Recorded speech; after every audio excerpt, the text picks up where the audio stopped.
아주 이제 행복한 안식일에 또 우리 센터를 위해서 수고해 주시는 그 센터장님이야 선생님들이 함께 예배드리게 되면 진심으로 감사를 드립니다. 또 멀리에서 저희 이중재 집사님 오늘 칠순 고이연을 맞이해서 조카 사위하고 조카 딸들이 이렇게 제가 함께 자리에서 하나님 말씀으로 피차 은혜 받는 시간 돼서 진심으로 감사를 드립니다. 그리고 아름다운 특창을 들려주신 찬양계 여러분께도 진심으로 감사를 드립니다. 먼저 하나님의 말씀 누가복음 5장 1절로 11절 말씀을 봉독해 드리겠습니다. 무리가 옹호하여 하나님의 말씀을 들을새 예수는 게네사렛 호숫가에 서서 호숫가에 두 배가 있는 것을 보시니 어부들은 배에서 나와서 그물을 씹는지라. 예수께서 한 배에 오르시니 그 배는 시몬의 배라. 육지에서 조금 뛰기를 청하시고 앉으사 배에서 무리를 가르치시더니 말씀을 마치시고 시몬에게 이르시되 깊은 데로 가서 그물을 내려 고기를 잡으라. 5절 시몬이 대답하여 가로되 선생이여 우리들이 밤이 맞도록 수고하였으되 얻은 것이 없는지라. 없지만은 말씀에 의지하여 내가 그물을 내리리까 하고 그러한즉 고기를 애운 것이 심히 많아 그물이 찢어지는지라. 이에 다른 배에 있는 동물을 손짓하여 와서 도와달라 하니 저희가 와서 두 대의 채용에 잠기게 되었더라. 시몬 베드로가 이를 보고 예수의 무릎 아래 엎드려 가로되 주여 나를 떠나소서 나는 죄인이로소이다 하니 이는 자기와 및 함께 있는 모든 사람이 고기 잡힌 것을 인하여 놀라고 세베대의 아들로서 시몬의 동업자인 야고보와 요한도 놀랐습니다. 예수께서 시몬에게 일러 가라사대 무서워 말라. 이제 후로는 내가 사람을 취하리라 하시니 저희가 배들을 육지에 대고 모든 것을 버려두고 예수를 쫓으니라 했습니다.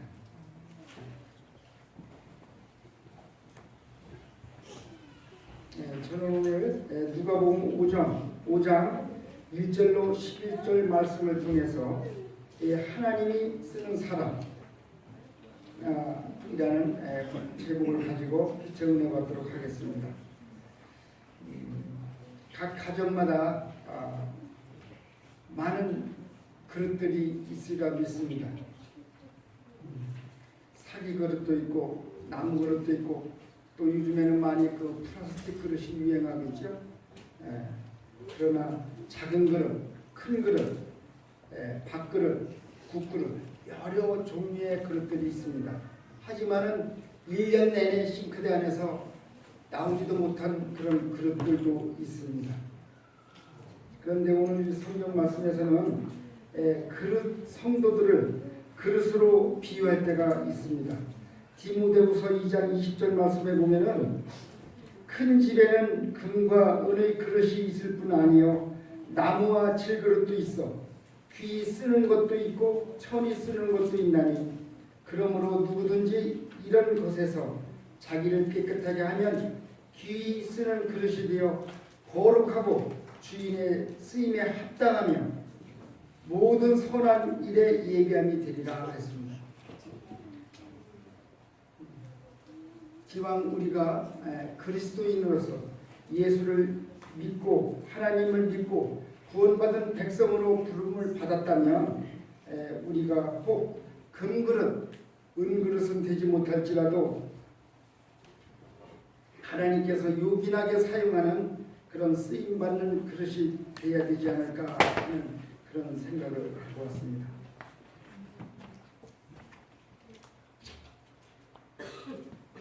여기 증언보감 3권 421쪽에 보면은 만일 하나님의 백성이 주 앞에서 겸손과 믿음으로 행한다면 하나님은 그들로 하여금 일체에 탄압해서 예수 안에 있는 그대의 진리를 세상에 전파하는 일에 성공하게 하실 것이며 그들을 통하여 당신의 영원한 목적을 이룰 것이다.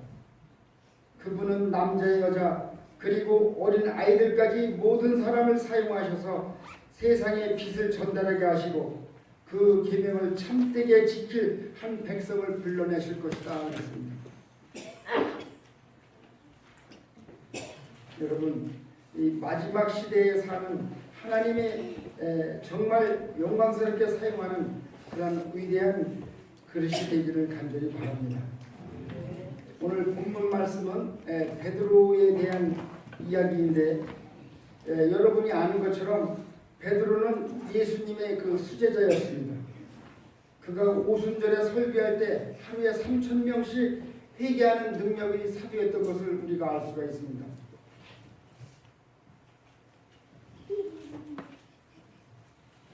그는 후에 유대와 로마 또 바벨론과 페르시아까지 복음을 전하다가 로마에서 순교한 것을 우리가 알 수가 있습니다. 하나님은 베드로의 그 손을 의탁하셔서 짧지만 주옥 같은 말씀인 베드로 후서를 기록한 것을 우리가 알 수가 있습니다.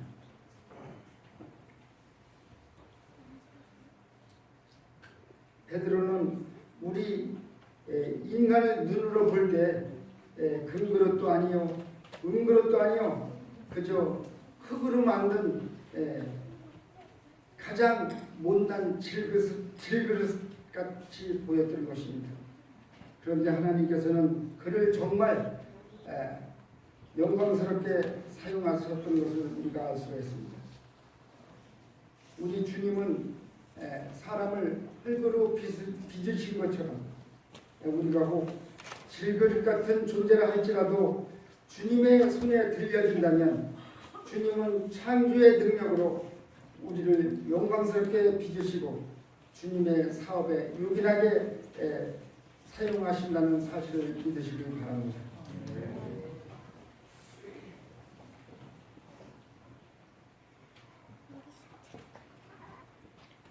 저는 오늘 누가복음 5장의 말씀을 통해서 베드로가 주님께 사용을 받은 것처럼 하나님은 어떠한 사람, 어떠한 그릇을 사용하셔서 주님의 복음 사업의 도구로 사용하시는지 또 하나님의 뜻을 헤아려 보기를 원하는 것인지 누가복음 5장은 이렇게 말씀하고 있습니다.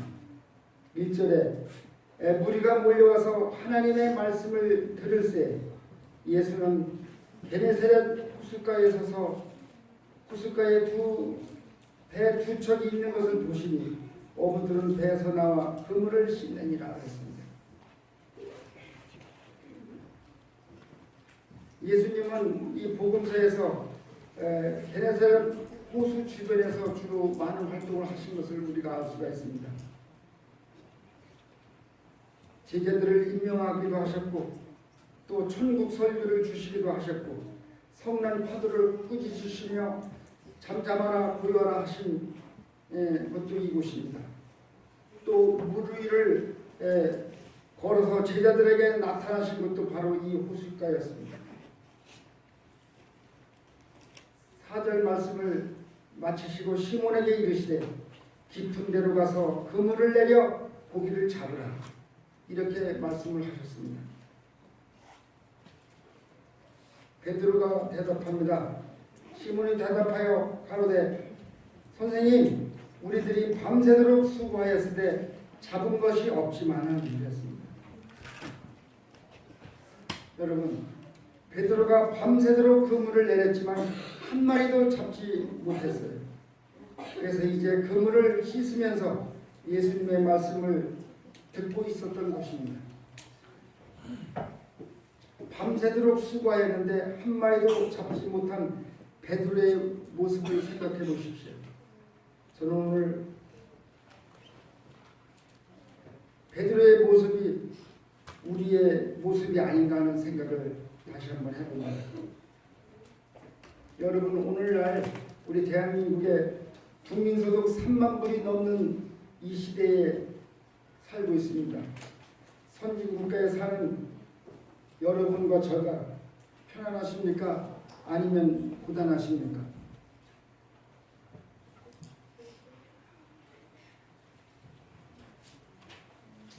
현대사회가 문명화되어 가고 있지만 불균형은 점점 심화되어 가고 하층의 사람들은 전보다 더 열심히 일을 해야 살 수가 있다고 합니다.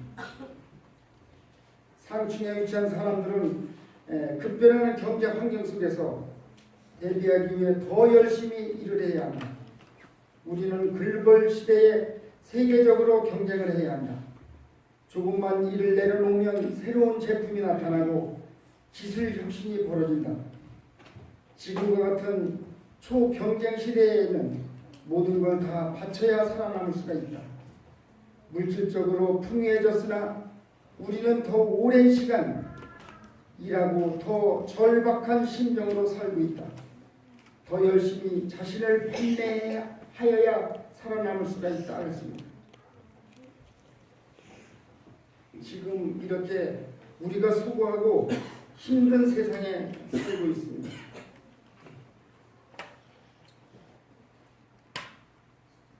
지난번 신문에 최근 2년 동안의 직장인 가운데 직장 끝나고 나서 아르바이트를 하는 직장인들이 21.3%나 된다고 하였습니다.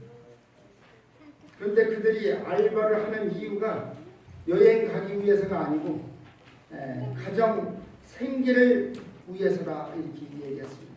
10명 중 9명. 또한 어르신들은 어떻습니까?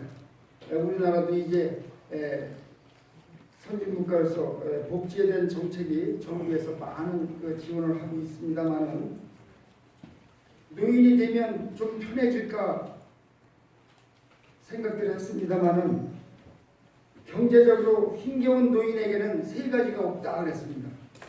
첫 번째, 수입이 없어지고, 두 번째, 저축에 돈이 없다, 세 번째, 의지할 사람이 없다 그랬습니다. 노인들 실상이 심각합니다. 지금 심지어 다시 한 달에 25만 원씩인가 연금 나오는 연금과 저축을 마련해 저축해 돈마저도 늙어서도 자녀들을 부양해야 하는 경우가 있다 그랬습니다. 그래서 노인을 포함한 모든 사람이 죽기 직전까지 일해야 하며 일하지 않을 자유가 없다 그랬어요. 요즘 자녀들 둔 가정에서도 보면은 아이들 만나기가 너무나 어려울 것이라고 생각합니다. 새벽 5시에 나가는 아이들은 밤늦게 들어오고 부모들과 얼굴 보기가 힘들어지는 삶들을 살고 있다고 했습니다. 아이는 아이대로, 어른은 어른대로 참으로 수고하는 그런 인생을 살고 있지 않습니까? 그런데 마치 베드로가 밤새도록 수고하였지만은 한 마리도 건지지 못한 것처럼 정말 우리가 빈 그물을 거두는 인생이라면 나름대로 얼마나 열심히 살아야 하는가, 또 얼마나 열심히 살았는데 거두는 것이 없다면 얼마나 우리 삶이 허무하겠습니까? 마치 종일토록 차를 몰고 다닌 택시 운전기사가 한 명의 손님을 태우지 못한 것처럼, 또 종일 가게 문을 열어놓았는데 한 명의 손님도 가게 문을 열고 들어오는 사람이 없다면 우리 인생이 얼마나 솔깃할까요? 그런데 어쩌면 우리 인생이 빈 그물을 거두는 인생이 아닌가 하는 그런 생각을 다시 한번 해봅니다. 여기 나름대로 성공 가도에 달려온 사람이 있었는데 50대 초반에 이사가 되었고 그렇게 고속 승진하다가 50대 중반에 은퇴를 하게 되었는데, 그리고 집에 와보니 그동안 너무 일에 매여서 가족들과 시간을 보내지 못해서 가족들과 함께 있는 것이 어색하다라고 이렇게 생각을 했습니다. 자녀들 대하는 것이, 가족들 대하는 것이 불편했다고 했어요. 그래서 그는 가족들을 불편하게 대하기가 싫어서 아침 일찍 출근하듯이 나와 전철을 타고 이리저리 종일 돌아다니다가 저녁 때 퇴근하는 모습으로 집에 가면서 생각하기를, 지금까지 자기가 그렇게 수고하고 열심히 살았는데 결국 자기에게 돌아오는 것은 이런 허탈감이고, 열심히 산 보상이 이거란 말인가. 정말 빈금을 같은 그런 허무한 그런 경험을 하고 있더라고, 이렇게 고백한 것을 알 수가 있습니다. 우리가 살면서 얼마나 실망스러울 때가 많이 있습니까? 인생이 내 마음대로 안 될 때가 얼마나 많이 있습니까? 하나님께서는 어떤 자들에게 실망과 실패에 빠진 듯한 형편을 당하게 하심으로 훈련하신다. 그것은 그들이 어려움을 극복하는 법을 알게 하시려는 것이다. 또한 하나님께서 그들의 마음속에 모든 실패한 듯한 경험을 성공으로 변화시키고자 하는 결심을 넣어주신다. 사람들은 흔히 앞길에 놓인 고난과 장애물로 인하여 울며 기도한다. 그러나 처음에 가졌던 확신을 끝까지 변치 않고 나간다면 하나님께서 그의 앞길의 장애물을 다 제거해 주실 것이다 그랬습니다.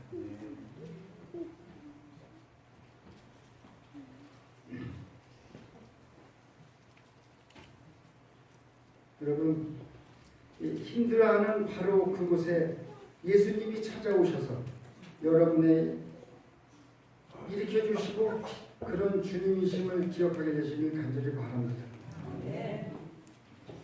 여러분, 오늘 이러한 실망 가운데 빠진 베드로에게 귀하게 사용하시는 하나님의 섭리를 생각하면서 하나님이 쓰시는 사람의 세 가지 특징. 첫 번째로, 하나님이 쓰는 사람은 맡은 일에 충실한 사람인 것입니다. 누가복음 5장 1, 2절에 보니까 예수님께서 베드로를 부르시기 전에 베드로는 그물을 씻고 있었다고 했습니다. 그물을 씻다가 예수님의 제자로 부름을 받았다는 것입니다. 또 느헤미야는 왕의 수를 따르는 직분을 충실히 감당하다가 하나님의 성을 재건하는 위대한 사업에 부르심을 받은 것입니다. 또 아모스는 농부로서 뽕나무를 열심히 배양하는 일을 하다가 선지자로 부름을 받았습니다. 다윗은 자신이 맡겨진 양떼를 열심히 치다가 더 큰 양떼인 백성들을 돌보는 큰 목자인 왕으로 부름을 받은 것이죠. 하나님께서는 대충 살다가 어느 날 갑자기 불러서 쓰는 그런 사람을 찾는 것이 아닙니다. 지금 있는 곳에서 자기에게 주어진 일을 최선을 다하는 사람, 그런 사람을 불러다가 하나님의 그 위대한 사업에 쓰신다는 사실을 기억하시기 바랍니다. 나에게 지금 맡겨진 직업, 그것이 보잘것없다 할지라도 나에게 주어진 소명, 하나님께서 그 직업에 나를 부르셨음을 생각하면서 예배드리는 심정으로 그렇게 충실하게 살라고 우리에게 교훈을 주고 있습니다.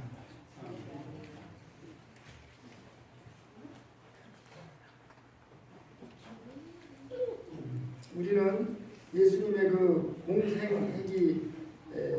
공생에 하시기 그 30세까지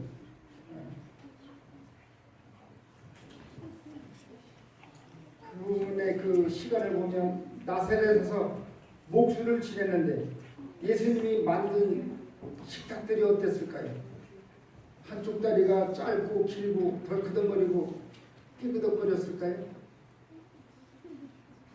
서랍이 잘 안 맞고 그럴 리가 없겠죠.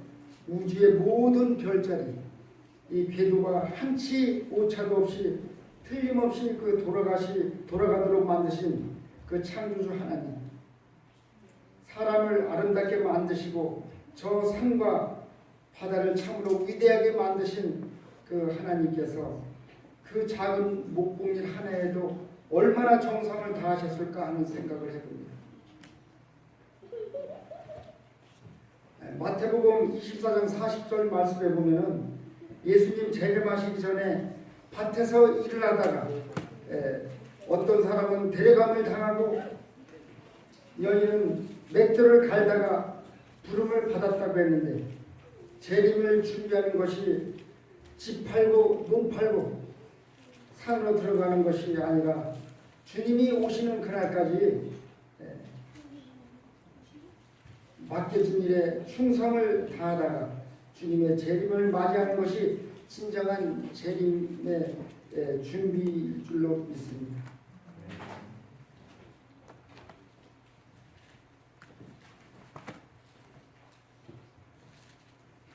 그리고 내일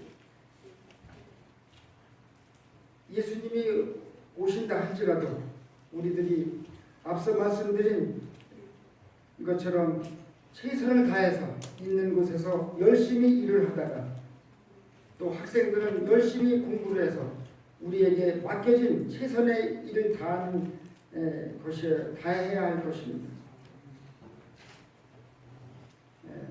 우리 제7 안식일 예수 재림교회 다니는 교인이라면 우리가 다니고 있는 직장에서 저 사람에게 모든 일을 맡기면 틀림이 없어라는 그런 말을 듣는 것이 정말 하나님께서 기뻐하시는 일이라고 저는 믿습니다. 어떤 일을 하든지 양심적으로 또 정직하게 하시고 정말 충실하게 하심으로 하나님께서 그런 사람을 불러다가 사용하실 때에 위대하게 사용되고 작은 일에 충성함으로 큰 일을 맡길 수 있다는 그런 성도들이 되시길 간절히 바랍니다. 두 번째는 하나님이 쓰는 사람의 특징, 말씀에 순종하는 사람이라 그랬습니다. 하나님은 말씀에 순종하는 사람을 부르셔서 위대하게 사용하신다는 것입니다. 누가복음 5장 4절 말씀에 보면은 예수님이 깊은 데로 그물을 내려 고기를 잡으라 할 때에 베드로가 대답합니다.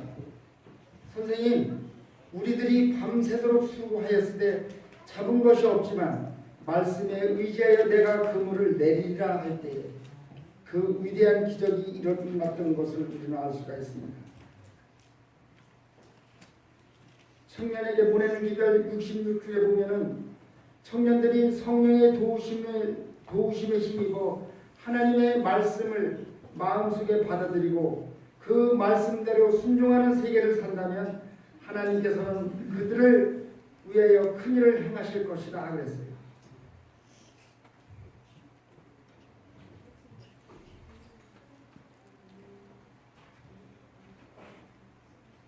이미 베드로는 그물을 다 씻어 두었는데, 또 밤새도록 수고를 하였는데, 또 헛수고했는데, 또 더군다나 이 갈릴리 바다에서 오랫동안 고기잡이를 해왔기 때문에 어디에 고기가 많고 어디에는 없는지 내가 잘 알고 경험이 있는데도 불구하고 목소리 아들이신 예수님이 그렇게 말씀을 하신 것을 우리가 알 수가 있습니다. 베드로는 인간적으로 도저히 납득할 수가 없는 그런 말씀이었어요. 그러나 한 가지 그가 붙드는 것은 말씀에 의지하여 그물을 내리리다 그랬습니다.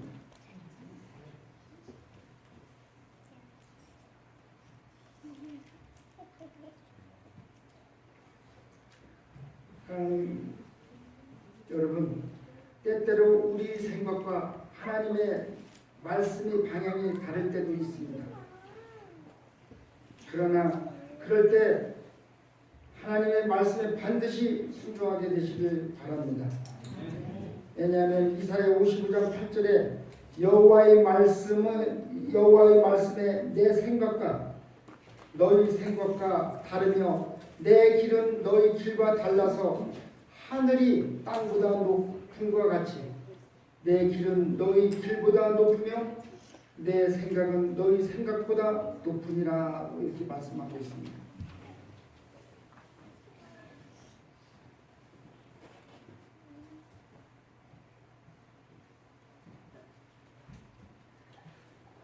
여기 시편 119편 43절 말씀에 보면 진리의 말씀이 내 입에서 조금도 떠나지 말게 하옵소서. 이것이 우리의 고백이 진정한 고백이 되어야지 않겠습니까?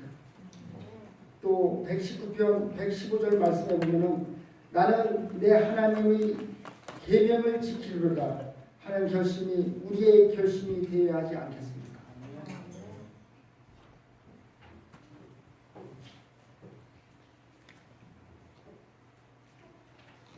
마지막으로 하나님이 애쓰는 사람의 특징은 자신을 부정하는 사람, 자신을 부인하고 하나님을 높이는 사람, 또 베드로가 그 찢겨진 그물을 보면서도 도저히 인간의 수식으로 납득할 수가 없는 그런 놀라움을 보면서 이렇게 고백합니다. 시몬 베드로가 이를 보고 예수의 무릎 앞에 엎드려 이르되 주여 나를 떠나소서 나는 죄인이로소이다. 10절에 예수께서 시몬에게 이르시되 무서워하지 말라 이제후로는 내가 사람을 취하리라. 베드로가 지금 목수의 아들 앞에서 있는 줄 알았는데 알고 봤더니 그 물고기 방향까지 움직이셔서 그물 안에 들어오게 하시는 온 우주를 움직이시는 창조 하나님, 자신의 그 무가치함을 느끼고 주여 나는 죄인이로소이다 이렇게 고백했던 것이지. 하나님의 능력을 전적으로 체험한 사람이라면 자신의 경험, 자신의 조금 잘난 것 하나님 앞에 내세워서는 안 될 것입니다. 여기 시대의 소망 250쪽에는 하나님의 동역자가 되고자 하는 모든 사람들이 첫째로 배워야 할 일은 자아를 불신하는 교훈이다. 자아를 불신하는 교훈. 여러분 베드로가 예수님을 만났을 때 예수님을 선생님하고 이렇게 부르는 것을 우리가 알 수가 있어요. 그러나 우리가 밤새도록 수고했지만 한마디도 잡지 못했습니다. 이렇게 말했을 때 예수님의 능력을 체험한 후에는 주여 나를 떠나소서 이렇게 말한 것이었습니다. 그는 진정으로 예수님을 그에게 개인의 구조요 인생의 주인으로 모시게 된 것입니다. 그리고 그 결과적으로 11절에 보면은 모든 것을 버리고 예수님을 따르는 헌신하는 사람이 되기로 결심한 것을 우리가 알 수가 있습니다. 하나님은 깨끗한 그릇을 사용하시길 원합니다. 거기에 이기심이나 교만이나 자만의 때가 묻어있는 그런 그릇을 사용할 수가 없는 것입니다. 그래서 우리는 자기 자신을 깨끗하게 정결하게 비워야 하는데 그것이 바로 자아 부정이라는 것입니다. 우리는 오늘 창조주의 능력으로 저에게 생명을 주셨지만은 저는 선한 능력을 행할 수가 없습니다. 우리는 악을 이길 능력이 없습니다. 주님이 저희들을 도와주시지 않는다면 저는 한순간도 안전할 수가 없습니다. 하나님이 도와주시고 종일토록 저와 함께 하시는 능력을 베풀어 주셔야만 저희들은 온전하게 살 수가 있습니다. 우리가 아침마다 주님께 드리는 그 무언의 기도들이 간절한 마음으로 예수님께 드린다면 하나님께서는 우리의 마음을 다 읽고 계실 겁니다.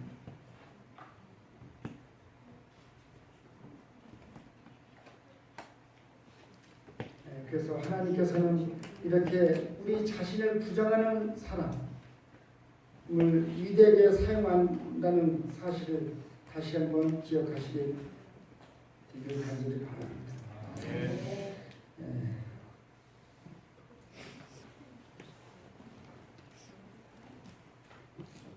하나님을 믿으면서 나 자신을 비우는 사람, 자신을 부정하는 사람을 위대하게 사용하신다는 그런 사실을 기억하시고 날마다 하나님 앞에 우리의 자신을 부인하는 그런 삶을 사시는 저와 여러분들이 간절히 바랍니다. 오늘 정말 우리는 베드로와 같이 이렇게 위대하게 사용되기를 바라는 심정으로 하나님이 사람의 세 가지 특징을 우리에게 말씀을 해주셨습니다. 첫 번째, 우리가 맡은 일에 충실한 사람,